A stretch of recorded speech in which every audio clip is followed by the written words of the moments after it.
శ్రీను వందన మీద అరిచేసి వెళ్ళిపోయాడు. ఆ రాత్రంతా అందరూ మౌనంగా గడిపేశారు. తర్వాతి రోజు ఉదయాన్నే శ్రీను శైలజ దగ్గరకొచ్చాడు. అత్తయ్య, నేను మీతో మాట్లాడాలనుకుంటున్నాను. చెప్పు బాబు, ఏం మాట్లాడాలనుకుంటున్నావు? నిన్న జరిగిన విషయం గురించేనా? అవునత్తయ్య, నిన్న జరిగిన విషయం మీద మీ అభిప్రాయం ఏంటో చెప్తారా? అంటే బాబూ, అది అది నిన్నటి విషయంలో తప్పు నాదని అనిపిస్తే నాదని చెప్పండి. లేదు మీ అమ్మాయితో అనిపిస్తే మీ అమ్మాయితో చెప్పండి. కానీ నిజం మాత్రమే చెప్పండి. అంటే అది బాబూ, తనకి ఆ ఫోన్ గిఫ్ట్ ఇచ్చారని చెప్పింది కదా. నీకు తను ఫోన్ వాడటం ఇష్టం లేదంటే ఇష్టం లేదని చెప్పు. అయినా తన దగ్గరున్న ఫోన్ కూడా పగలగొట్టేసింది కదా. ఇంకా ఎందుకు బాబూ కోపం? నా కోపం తను ఫోన్ వాడిందనో లేక ఎవరో గిఫ్ట్ ఇచ్చారనో కాదత్తయ్య. నేను ఇన్నిసార్లు ఎన్నో రకాలుగా మాట్లాడాలని చూస్తున్నా కానీ తానెప్పుడు నాతో చొరవ తీసుకుని మాట్లాడింది లేదు. అలాగే నేను తనకి ఫోన్ కొనిస్తానన్నప్పుడు కూడా తన నోటి నుంచి ఫోన్ ఉందన్న మాట రాలేదు. సరే, ఇవన్నీ కూడా నేను ఎక్కువ ఆలోచిస్తున్నాను అనుకుందాం. ఎవరైనా ఏ వస్తువైనా ఎందుకు పగలగొడతారు? కోపం వస్తానో లేక ఆ వస్తువు మీద చిరాకేస్తాను, అంతే కదా. ఇప్పుడు ఫోన్ పగలగొట్టేంత కోపం లేదా చిరాకు వందనకి ఎవరి మీద వచ్చిందో నాకు తెలియాలి. దానికి సరైన సమాధానం తన దగ్గర లేకపోతే తరువాతి పరిణామాలపై బాధ్యుని నేను కాను. తప్పుగా ఏమైనా మాట్లాడారా అత్తయ్యా? అంటే బాబూ, మీకెలా చెప్పాలో నాకర్థం కావటం లేదు. అంత కష్టపడి ఆలోచించాల్సిన అవసరం ఏం లేదు. మీకు నేను మాట్లాడింది కరెక్ట్ అనిపిస్తే వెళ్ళి మీ అమ్మాయిని తీసుకొచ్చి నా ముందు నించోబెట్టి ఇదే ప్రశ్న అడగండి. నా మాటల్లో తప్పుందనిపిస్తే మీకు ఏదనిపిస్తా చేయండి. ఏదైనా నిమిషంలో చేయండి. శ్రీను పక్కనే ఉన్న కుర్చీలో కూర్చున్నాడు. శైలజ గదిలోకి వెళ్లి వందనని బయటకు తీసుకుని వచ్చింది. ఎదురుగా గంగ కూడా ఉంది. ఈవిడేంటి సరైన టైంకిలా వచ్చింది? ఇప్పుడేం చెప్పినా ఎలా చెప్పినా నా మాటలు కాని వందన మాటలు కాని గెలిచే అవకాశమే లేదన్నమాట. ఇప్పుడేం చెయ్యాలి? అరే శ్రీను, ఎందుకురా ఈ విషయాన్ని ఇంత పెద్ద చేస్తావు? నువ్వు వందన కూర్చొని మాట్లాడుకునే విషయం ఇది. దీంట్లోకి ఎవరిని తీసుకురావాల్సిన అవసరం లేదు, నన్నైనా కూడా. అంటే తనేం చేసినా నేను పక్కన కూర్చోపెట్టి నాన్న బుజ్జు బొంగరం అని బతిమాలుతూ మాట్లాడాలా? ఆయన అలా మాట్లాడాల్సినవి అలానే మాట్లాడాను. కానీ తన చేతికి ఫోన్ వచ్చిన విషయం నాకు ఇప్పుడే తెలుసు తీరాలి. చెప్తుంటే వాగుతూ ఉంటానంటే అది నీ కర్మ. దీంట్లో మమ్మల్ని లాగదు. వదిరా, అది వాళ్ల సమస్య, వాళ్లే చూసుకుంటారు. మనమెందుకు మధ్యలో? పద, మనం మన పని చూసుకుందాం అని ఇద్దరూ పక్కకెళ్ళిపోతారు. వందన, ఇప్పటికైనా మాట్లాడు. నీ మౌనం నా కోపాన్ని పెంచుతుందని నీకు అర్థమవుతుందా లేదా? నాకొక విషయం చెప్పండి. నా మౌనంతోనే మీ సమస్యనా? సరే, నేను మీకు నచ్చినట్టు లేనని కదా ఈ కోపం. నేను నిజం చెప్తే మీ కోపం పోతుందా? నాకు ఫోన్ గిఫ్ట్ వచ్చింది నిజం. అదిచ్చింది అమ్మాయి కాదు, అబ్బాయి. నా కాలేజ్లో ఫ్రెండ్ అతను. అతనిపైనే కోపం వచ్చి ఫోన్ పగలగొట్టాను. నువ్వేది చెప్తే అది నిజమని నమ్మటానికి నేనేమైనా పిచ్చోననుకున్నావా? ఇది నిజం. నమ్మడం నమ్మకపోవడం మీ ఇష్టం. మీకు నా మీద కోపం వచ్చింది. దానికి మీ దగ్గర కారణం కూడా ఉంది. మీ కోపం ఎలా తగ్గుతుందో అది కూడా చెప్పండి. నా కోపం తగ్గడం కాదు. నువ్వు రేపటి నుంచి ఏం చేయాలో చెప్తాను విను. నీకు కాలేజ్లో ఫోన్ కొనిచ్చేంత ఫ్రెండ్ ఉన్నాడంటే వాడు నీతో ఎంతవరకు వచ్చాడో అర్థమవుతుంది. నువ్వు వాడిచ్చిన ఫోన్ దాచిపెట్టి ఎవ్వరికీ తెలియకుండా మాట్లాడుతున్నావంటే మీ ఇద్దరి విషయం ఎంతవరకు వెళ్ళిందని ఎవరైనా ఊహించగలరు. అందుకే నువ్వు రేపటి నుంచి కాలేజ్కి వెళ్లాల్సిన అవసరం లేదు. ఆయన నీకు ముందే చెప్పాను, ఇల్లు దాటి వెళ్లే ఏ విషయమైనా నీ చదువుకు ముడిపడి ఉంటే ఆ చదువు అవసరం లేదని. అందుకే నువ్వు ఈ రోజు నుంచి చదువు మానేసి ఇంటి దగ్గరే ఉంటున్నావు. నా బిజినెస్ లో నాకు సహాయం చేస్తూ ఇంటి పనులు చూసుకుంటావు, అంతే. లేదంటే ఏంటి? నువ్వు చెప్పినట్టు కాలేజ్కి వెళ్లకుండా ఉండటమంటే నేను చెయ్యను. నేను కాలేజ్కి వెళ్లి తీరుతాను.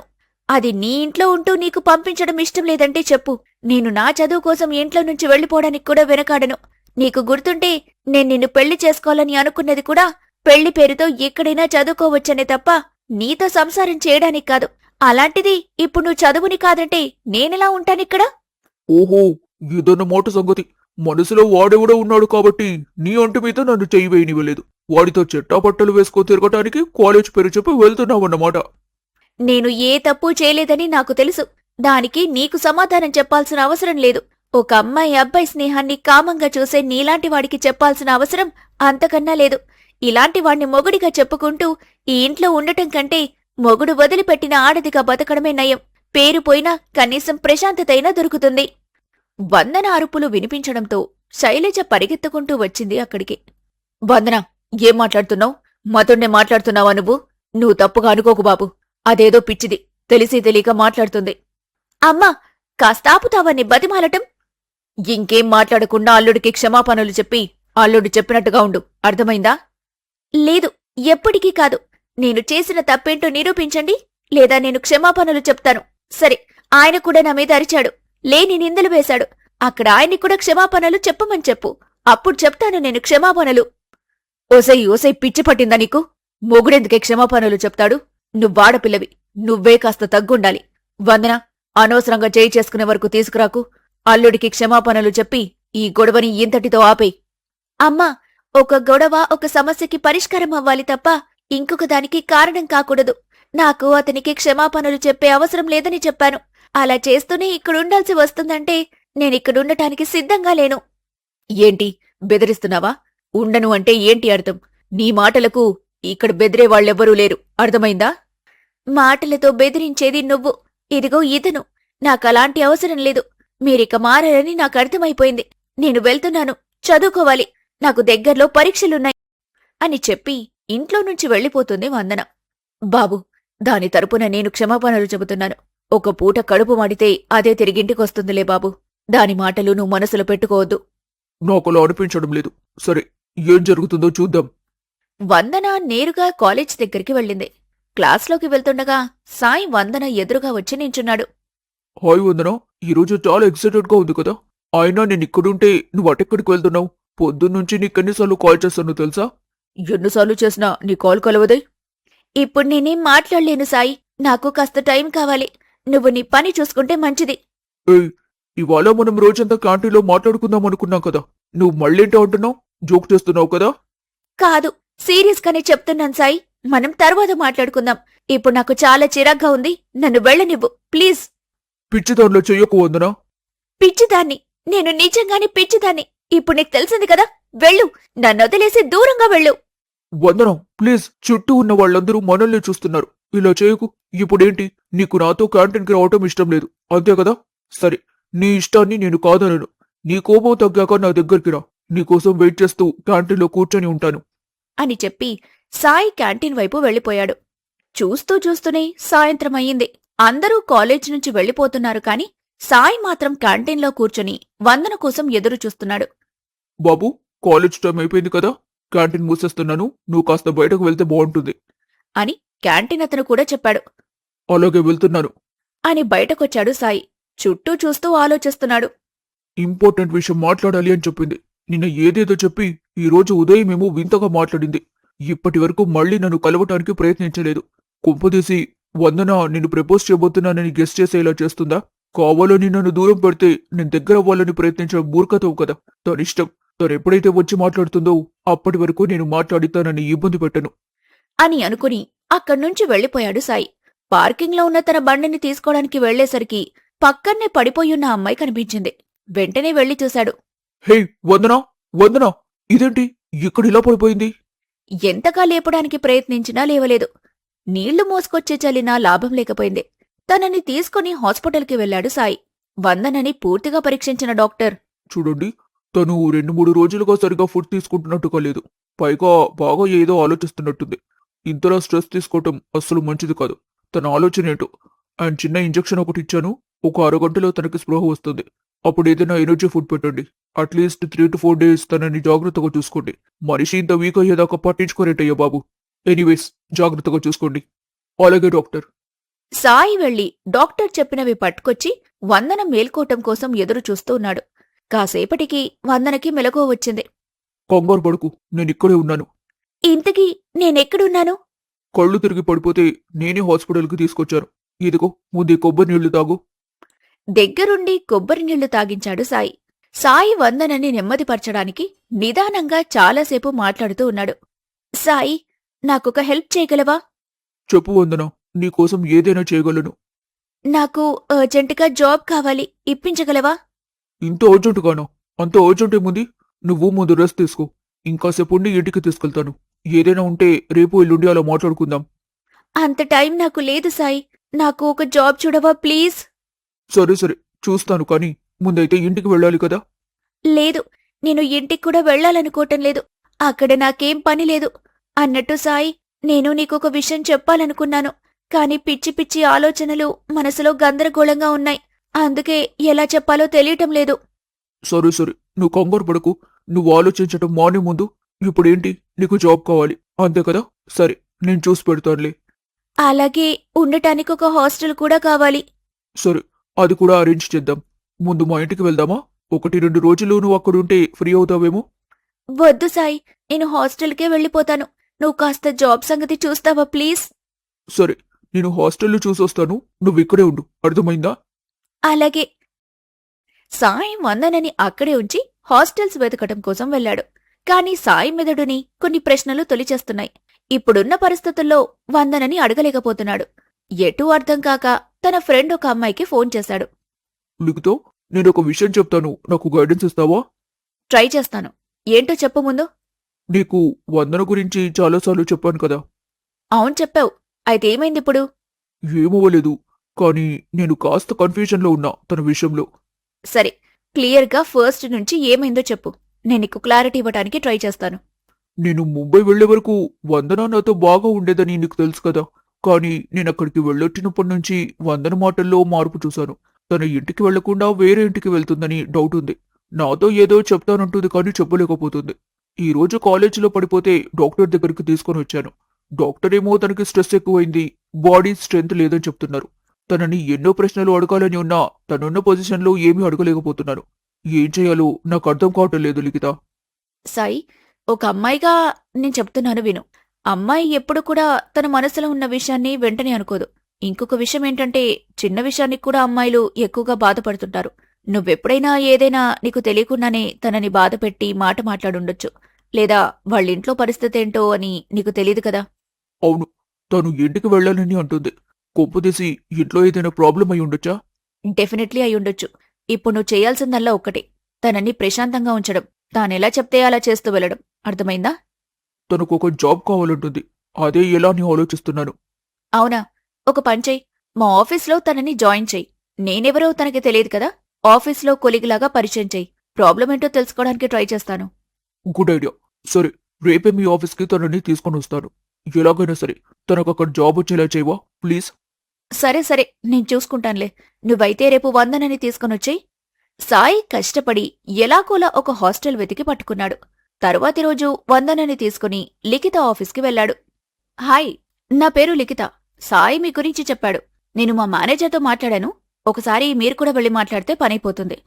అలాగే, వెళ్తాను అంటూ లోపలికి వెళ్ళిపోయింది వందన.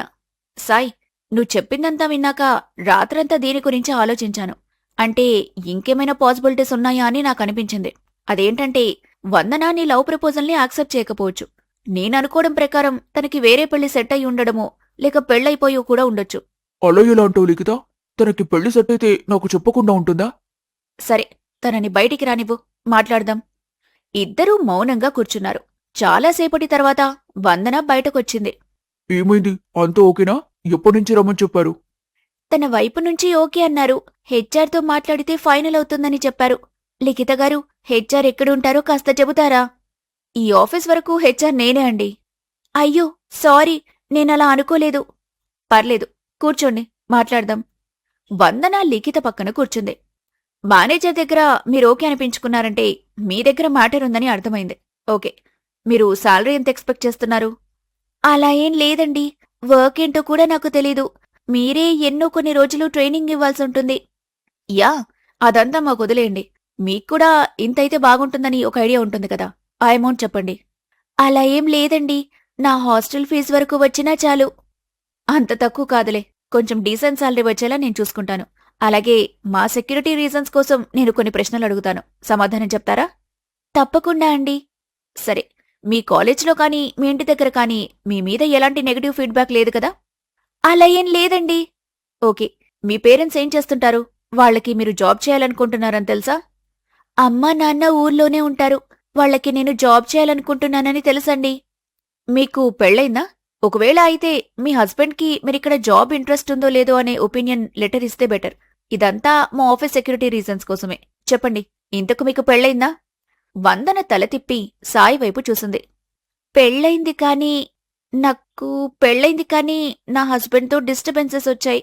సో వాళ్ళకి దూరంగా ఉంటూ నిలబడ్డం కోసమే ఈ జాబ్. ఓకే ఓకే, నేను అర్థం చేసుకోగలను. నేను ఎలాగోలా మేనేజ్ చేస్తాను. మీరెవ్వరికీ కూడా మ్యారేజ్ అయినట్టు చెప్పకండి ఆఫీస్లో. అలాగే అండి, చాలా థ్యాంక్స్. మీరెప్పుడొచ్చి జాయిన్ అవ్వాలని నేనొక 1 or 2 డేస్లో చెప్తాను. మీరు ప్రశాంతంగా ఉండండి. సాయి, వందన బయటకి వెళ్లారు. పక్కపక్కనే నడుస్తున్నా వాళ్ళిద్దరి మధ్యలో చెప్పలేనంత దూరం ఉన్నట్టుగా అనిపిస్తుంది వాళ్ళకి. వందన తనకి పెళ్ళిందన్న విషయం నా దగ్గర ఎందుకు దాచింది? నాకు చెప్పలేకపోయిందా లేక చెప్పకూడదనే దాచిందా? ఏదేమైనా నేను ప్రేమిస్తున్నానని తనకి తెలిసినప్పుడు ఇలా చేయటం నాకు చాలా బాధని కలిగిస్తుంది. అవును, పెళ్ళై సరిగ్గా 1 రోజులు కూడా అయి ఉండదు. ఇంతలోనే భర్త నుంచి దూరంగా ఉండాలనుకోవడమేంటి? ఈ పెళ్లి తనకి ఇష్టం లేకుండా చేశారా లేదా బలవంతంగా చేసుంటారా?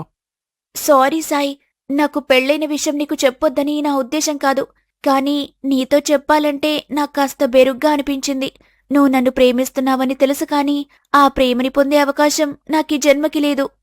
ఇద్దరూ చెరోవైపు ఆలోచిస్తూ ఉంటే పరిగెత్తుకుంటూ ఒక వ్యక్తి వచ్చి వందనని తగిలాడు.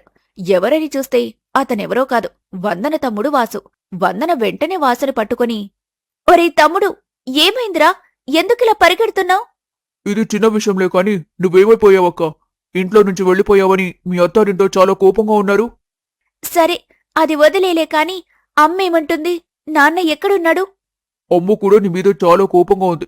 నిన్ను ఇంటికి రానివ్వనంటూ చాలా మొండిగా మాట్లాడుతుంది. నీకొక విషయం తెలుసో లేదు, నీ పెళ్ళవగానే అమ్మ నాన్న విడిపోయారక్క. కలపాలని ప్రయత్నించినా కూడా లాభం లేకపోయింది. నువ్వింట్లో నుంచి వచ్చావన్న విషయం తెలిసిన తర్వాత నాన్న నీకు సపోర్ట్ చేస్తూ మాట్లాడటంతో ఆ మాటలు అమ్మని ఇంకా నాన్నకు దూరం చేశాయి. సరే, అది వదిలేలే. ఎలాగోలా ఏదో ఒకటి చేయొచ్చులే కానీ నువ్వెక్కడుంటున్నావు? తమ్ముడు, నా మీద నీకు కోపం లేదా? ఎందుకిలా చేశానని అడగాలనిపించట్లేదా? అక్కో, నీ మీద నాకు నమ్మకముంది. నువ్వొక నిర్ణయం తీసుకున్నావంటే దానికి సరైన కారణం ఉంటుందని తెలిసి కూడా ఎందుకు, ఏమిటి, ఎలా అని అడుగుతానో చెప్పు. నీకు చెప్పాలనిపిస్తే నువ్వే చెప్తావు. నువ్వు చెప్పలేదంటే అది నాకు చెప్పకూడని విషయమనే కదా. నన్ను ఇంతలా అర్థం చేసుకున్నందుకు చాలా థ్యాంక్స్ రా తమ్ముడు. నువ్వింత గొప్పగా ఆలోచిస్తావు కదా. నువ్వెందుకురా అమ్మ నాన్నలకి నచ్చని పనులు చేస్తూ ఉంటావు? మరి సమాజంలో నీ పేరు ఎలా తప్పుగా ప్రచారం జరుగుతుందో తెలుసు కదా. మరెందుకురా అలా చేస్తావు? ఆ చెడలవాట్లన్నీ మానేయొచ్చు కదా. అక్క, ఇప్పుడు చెప్పే సందర్భం కాదేమో కాని 2 ముక్కలో చెప్తాను విను. నేను ఒక అమ్మాయిని విపరీతంగా ప్రేమించానక్క. తను కూడా నన్ను ప్రేమించింది కాని ఎప్పుడూ ఇద్దరం ఒకరికొకరం చెప్పుకోలేదు. కాని రోజూ మాట్లాడుకునేవాళ్ళం. ఆ అమ్మాయి నా మీద చాలా కేర్ తీసుకుంటూ ఉండేది. నాకు చదువు లేదన్నా కూడా తనెప్పుడూ ఇబ్బంది పడలేదు. కాని సరిగ్గా నీ పెళ్లికి 1 రోజుల ముందు నుంచి ఏమైందో తెలీదు, మాట్లాడడం మానేసింది. నేనెవరో తెలియనట్టు, మా ఇద్దరికి అసలు పరిచయమే లేనట్టు ప్రవర్తించేది. ఏంటో అర్థం కాక పిచ్చెక్కిపోయేవాణ్ణి. తను నాకు దూరం అవుతుంటే నేను చెడలవాట్లకు దగ్గరయ్యాను. ఒకరోజు వాళ్ళింటికి వెళ్లి అడగాలని వెళ్లానక్క. ఆ రోజు అర్థమైంది తనకి పెళ్ళైపోయిందని. వాళ్ళ నాన్న నన్ను కొట్టించి పోలీసులకి నేను తన కూతుర్ని వేధిస్తున్నానని చెప్పాడు. దాంతో పోలీసులు నన్ను తీసుకెళ్లారు. అమ్మ నాన్న పోలీస్ స్టేషన్కి వచ్చింది అప్పుడే అమ్మాయి మోసం చేసిందని నెమ్మదిగా బాధని దిగమింగుకొని నీ పెళ్లి పనులో పడుతుంటే అమ్మాయికి బలవంతమైన పెళ్లి చేయటం వల్ల ఇంకా ఉండలేక చనిపోయిందని తెలిసిందక్క. తను చనిపోతూ రాసిన లెటర్లో నా గురించి ఏం రాసిందో తెలుసా అక్క? తన మీద నాకు కోపం రావటం కోసం తనకి పెళ్లైన తర్వాత తను మారిపోయినట్టు నటించిందట. తన మీద కోపంతో అయినా తనని మర్చిపోతాననుకుందట. తాను చనిపోయిన తర్వాత పోలీసులు నన్ను మళ్లీ పోలీస్ స్టేషన్కి తీసుకుని వెళ్లి వాళ్ల డౌట్స్ ఏవో క్లియర్ చేసుకున్నారు. తను నా లైఫ్లో లేదన్న విషయాన్ని ఇప్పుడిప్పుడే జీర్ణించుకుంటున్నా అక్క. కానీ ప్రేమించిన వాళ్ళని మర్చిపోవటం అంత ఈజీ కాదు కదా. ట్రై చేస్తున్నాను. కానీ ఆవేశపడి ప్రాణాలు తీసుకోవటం ఎందుకక్క? కనీసం బ్రతికుంటే ఎక్కడొక దగ్గర బ్రతిక ఉందనైనా కాస్త ప్రశాంతంగా ఉండేది కదక్క. ప్రేమించిన తనేమో ఎప్పటికీ రాకుండా వెళ్ళిపోయింది. నువ్వేమో తిరిగి రానని, నాతో మాట్లాడలేనని చెప్పి వెళ్ళావు. అమ్మా నాన్న కలిసుంటే గొడవలవుతున్నాయని విడిపోయి బాధపడుతున్నారు. ఇలాంటి పరిస్థితులున్నాయక్క నా చుట్టూ. నేనేం చేయాలో కూడా నాకు అర్థం కావటం లేదు. వందన నాకు దక్కకపోయినా కనీసం నా కళ్ల ముందు కనిపిస్తుందన్న సంతోషంలో బ్రతికేయొచ్చు. వందనని ప్రేమ పేరుతో ఎప్పుడు ఇబ్బంది పెట్టకూడదు అని వందన తమ్ముడు వాసు మాటల తర్వాత సాయి మనసులో అనుకున్నాడు. తమ్ముడు, ఇలా బాధపడుతూ కూర్చునే విషయం కాదు. మన వల్ల వాళ్ల మధ్య వచ్చిన దూరాన్ని మనమే తుడిచేద్దాం. ఇన్ని రోజులు మన బాధ్యత అమ్మా నాన్నలది. ఇక నుంచి వాళ్ల బాధ్యత మనది. సాయి, ఈ విషయంలో నువ్వు మాకేమైనా సహాయం చేస్తావా? నీకు కావలసింది సహాయం ఏదైనా ఎప్పుడైనా నేను సిద్ధంగానే ఉంటాను వందన. నువ్వేదనుకున్నా నాకు చెప్పు, చేసేద్దాం. ముగ్గురూ కలిసి వాళ్ళమ్మా నాన్నల్ని కలపాలని నిర్ణయించుకున్నారు. అలాగే వందన లాయర్ దగ్గరికి వెళ్లి శ్రీనుతో విడాకులు కావాలని మాట్లాడింది. ఇప్పటివరకు ఈ కథ విన్నందుకు చాలా చాలా థ్యాంక్స్. ఇక్కడి వరకు చూసిన మీకు వందన శ్రీనుని వదిలేయటం సరైన నిర్ణయం అనిపించిందా? ఇప్పటివరకు ఈ కథలో తప్పెవరిది? వందనదా, శ్రీనుదా, లేక తల్లిదండ్రులదా? అదీ లేదు అంటే విధి ఆడుతున్న నాటకంలో వీళ్ళందరూ పావులు మాత్రమేనా? మీరేమనుకుంటున్నారో తప్పకుండా కామెంట్ చేయండి. అక్కా తమ్ముడు కలిసి తల్లిదండ్రుల్ని కలిపారా లేదా అన్నది తరువాతి వీడియోలో చెప్తాం. అంతవరకు బాయ్.